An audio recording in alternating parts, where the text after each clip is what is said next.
also sleeps with so many other people. Sorry, should I he also continues sleeping with a lot of people, so I'm like, how do you love this woman? And she, out of spite, pretends to date other people to make it seem like, she has moved on and stuff. So it's back and forth of their arguments, mostly getting back together, breaking up, getting back together, breaking up. Will they? Won't they? This whole book entirely based on this. And then there is an underlying mystery of who did BJ Valentine cheat on Magnolia Parks with. She doesn't know, he doesn't want to say, and at the end of the book you'll learn who it is. Basically, if you like trashy reality TV, you can read it, I guess. You might enjoy this. It was okay. Like, I did read it quite fast, because honestly, it's really dumb and there's not much to it besides arguing and dialogue. There's some drama that goes on with Magnolia's parents, but besides that, it's forgettable. It's a whole series. I don't know if I'm gonna continue reading it, honestly. Next up, I read Cinderella is Dead by Callan Bayron, and this is also a series, and I really like this one. I gave this 5 stars out of 5, and this is like an average rating of 3.5, like 4 or something.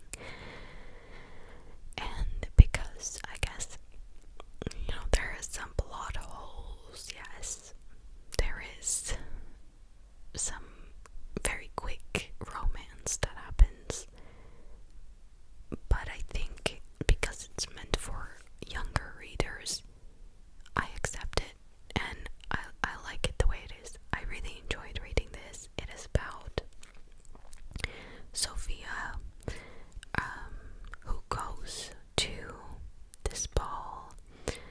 The world building is a little bit patchy. Basically, it's like a Cinderella. It's a twist on Cinderella.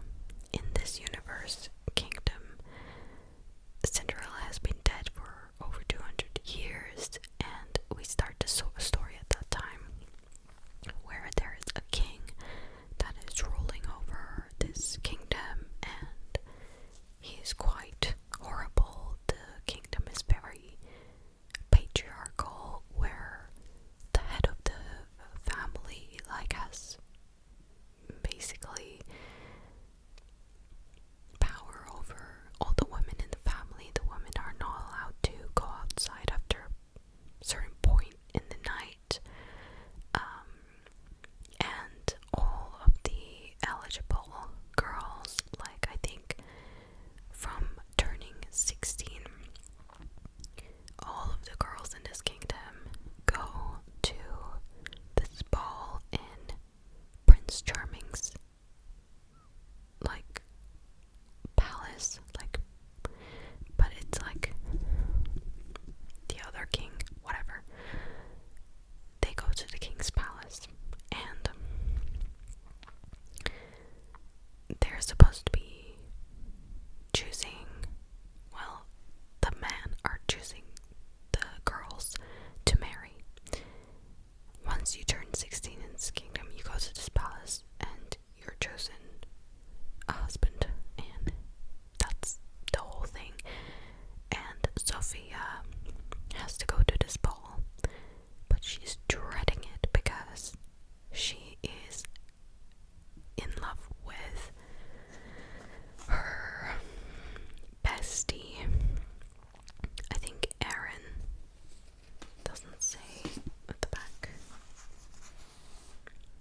yes, it is Aaron.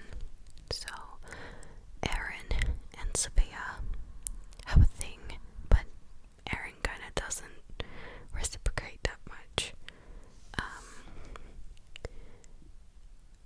This whole book is basically Sophia trying to overthrow this kingdom.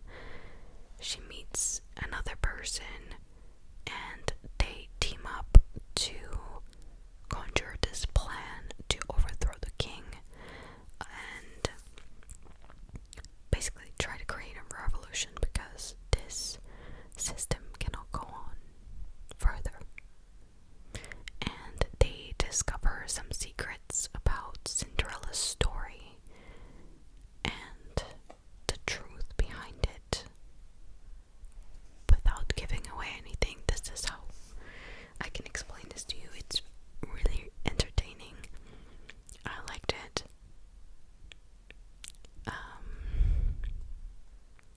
There was a really good plot twist towards the end too. I was like, what? Oh no. I did see some things coming, but there was still a really good plot twist at the end. It's a really good sapphic romance plotline as well. I liked it. But one of the characters does get abandoned. Like, I thought he was going to be a bigger part of the story, and he was not mentioned until the end. And I was like, no. Anyway, the next book I read was called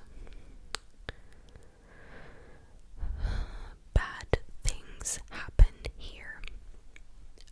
Now, I read it on my phone, so I don't have the book to show you, but I gave this book 3 stars. I read it really quickly. It's not too long.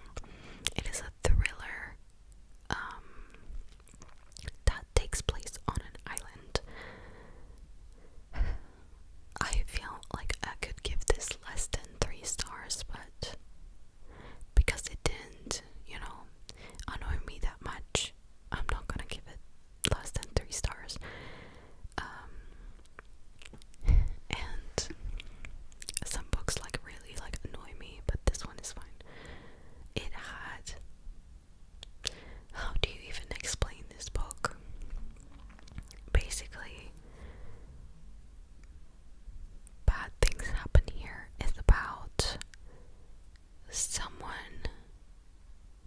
someone's sister dying, and the main character whose sister dies is trying to uncover the reason behind her murder. Like, how did she die? How did it happen? There's kind of like an investigation. She also is like in a relationship with a girl that moves next door.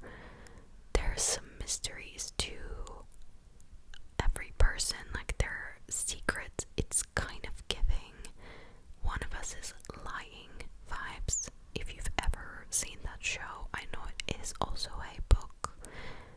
I really like the show.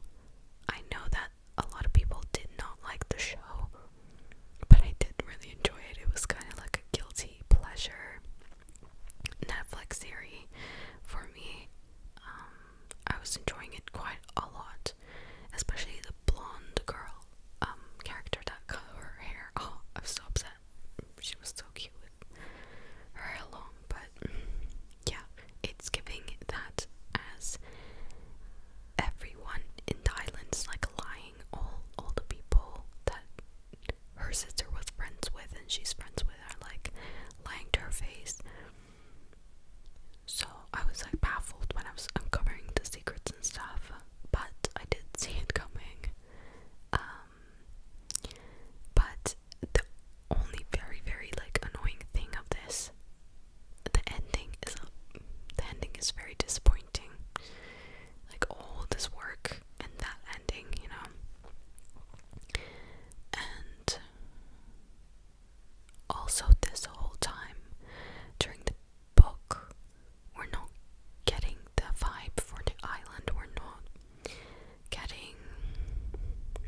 just doesn't boil to anything. Like, it doesn't result in anything. It's not connected in any plot lines. She just talks about a curse for no reason. I don't think it is a spoiler, because literally she talked about it for no reason. I feel like we could have saved our breath instead of talking about this curse and written a better ending. But I gave it 3 stars. It was fast, quick paced read. Yeah, it wasn't the best thriller ever, but then again, I didn't read that many thrillers, so. And the next thing that I'm still reading is this book called Dr. No. I honestly got bored and stopped reading it like midway. It's been sitting on my shelf, so I'm not gonna talk about it, but it is about, it's really hard to describe this one. It's basically about a professor that is going to help a villain wannabe to steal nothing. Yeah, and it is by Percival Everett.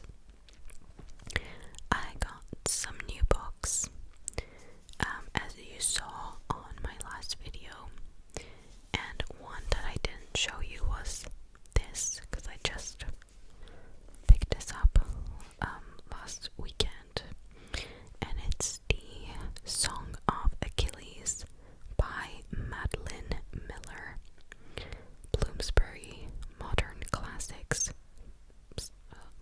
Song of Achilles. On the back it says the god touches his finger to the arrow's fletching, then he breathes a puff of air, as if to send dandelions flying, to push toy boats over water, and the arrow flies straight and silent in a curving downward arc towards Achilles' back. The covers in the series are stunning. I don't think you can tell, but they look so aesthetically pleasing. This seems like an average length, like about 350. I love this cover. It just looks so good. I'm excited to find out what it's about. It is about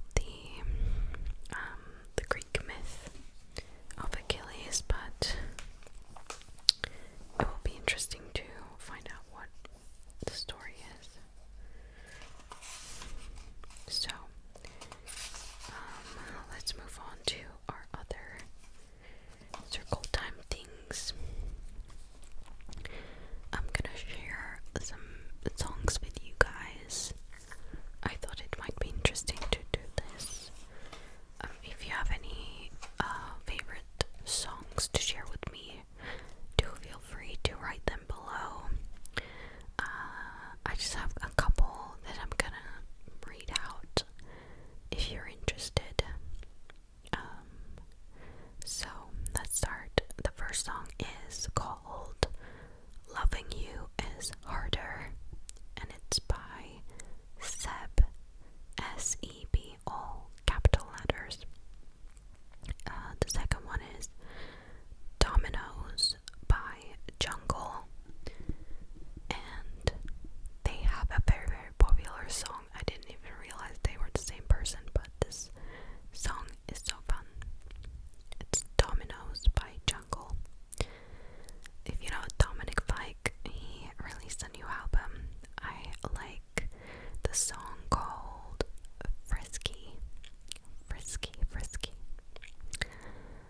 I am finding some new artists as well, so this person is called Annie, I think, and it is spelled E-N-N-Y, all capital, and the song from them is called Charge It, and it's like a fun song. I think this is another fun song by Amare, A-M-A-R-E,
stressed, I am like going through my hair and kind of like pulling on it, so I'm losing like hair. My living room floor is covered in hair.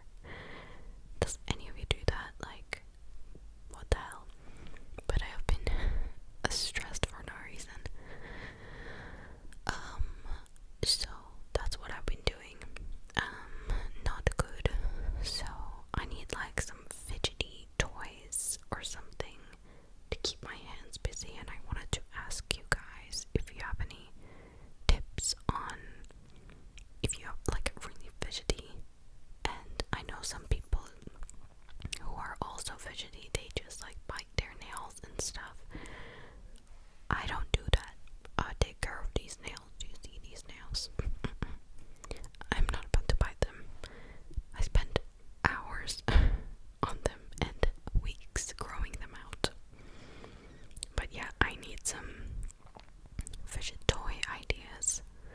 I really want to buy slime, but you can apparently only play with it for like 10 minutes at a time or something. But I still want it. It's gonna happen one day. So that's gonna be the best day ever. But till then, we need something else.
some task begin, each evening sees it close. Something attempted, something done, has earned a night's repose. I thought this was cute. And to finish off the video, I wanted to list some things that you can do to be feeling your best. I feel like we could all use some of these just reminders. I'm really bad with some of them, most of them. So firstly, getting plenty of sleep, which if you're here, hopefully you're relaxing and getting plenty of sleep, or at least a moderate amount, because sometimes it is hard. I feel like the day is not long enough. I want to do so many things. I always find myself, I wish the day was longer, like what? But the next is exercising. Again, I think that I'm trying to be better at, especially going into the office or a very monotonous job. It could make us very couch potato like. But yeah, hopefully I'll exercise tonight. Next up is staying hydrated. Again, I'm so bad at this because I also drink a lot of caffeine, like so many cups of tea. And they suggest that if you drink a glass of sugary drink, follow it up with a glass of water. If you drink a glass, a cup of coffee, drink a cup of water. And again, it goes with tea. Drink a cup of water. Any sugary, caffeinated drink. It's good to drink a cup of water after it, and maybe I will remember to do that. And this will help you stay hydrated if you don't like drinking water. I feel you. I could never be the person to add skinny syrups in my water. No offense, but yes, offense. No. I would just, down my water and go. And I also found out that it's good to drink like cups of water in between caffeinated drinks because it keeps your teeth whiter or something, because it gets rid of, like, washes it out or something. Good for your animal, and also enamel, sorry. And it's also like good for just being alert and staying, not zoning out. It helps you remember things better, just keeps you awake. Next up is do something just for you. I would say, like, do something that you love, like your hobby. It could be reading, it could be painting, going outside, building a model, anything, doing Lego, cooking. It could be anything that you love. Playing a game, video games. Next is take a break. Remember to take a break, whether this is during work hours, lunch breaks, or